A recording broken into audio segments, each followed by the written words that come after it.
When we think about birthdays, what exactly do we think of?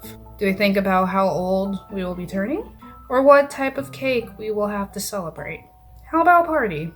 A big celebration with lots of people and decorations, or something with just ourselves. Billy's birthday cake is a unique multimodal piece that combines poetic language with rhetorical appeals and various design elements to describe the standards we hold for celebrating birthdays. I will be honest, at first I was a bit confused but fascinated when watching this video for the first time. It took me a few more watches to finally make things click. The message Paine is trying to get across is how birthdays are held to a high standard within our world, and the thought that we must act as consumers and go all out for just one day.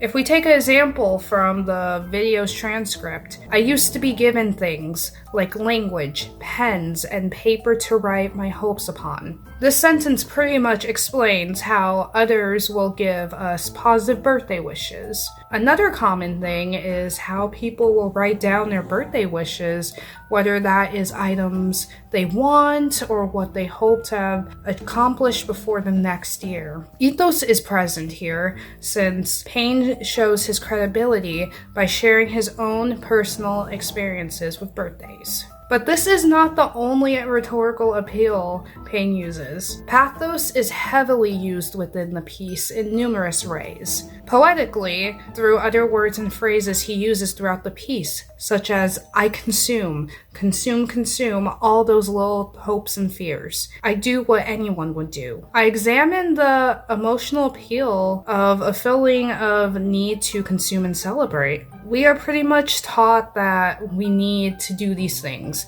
Buy a cake, buy decorations, buy people presents. This sentence explains that need perfectly. Design plays a huge role in Paine's pathos. He uses weary images like the feeder mice and flashing light effects, as well as excitement like party decorations and cake, because who does not like cake?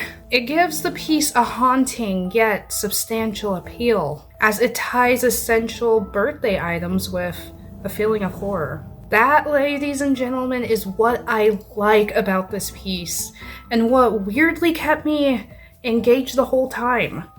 Outside of the general ethos, pathos, and logo strategy, Paine also establishes rhetoric in how he addresses his audience. He actually recognizes us, referring to us as the viewer multiple times throughout the poem. The tone of his poem is addressed directly to us, and at the end even questions us, stating, "Tell me, viewer, this is what you would do." Overall, yes, this is a beautiful nightmare of a way to portray consumerism with birthdays, but that's what makes it so unique. Plus, it made me stop and think deeply of just how much we consume on our birthdays when we choose to opt for having such elaborate celebrations. Do not get me wrong, there is nothing wrong with wanting a big birthday celebration. We just need to be more mindful of how much we consume and how much we are consuming with items that will potentially become a buildup of trash one day. Though yes, extreme, Paine establishes this message in Billy's birthday cake.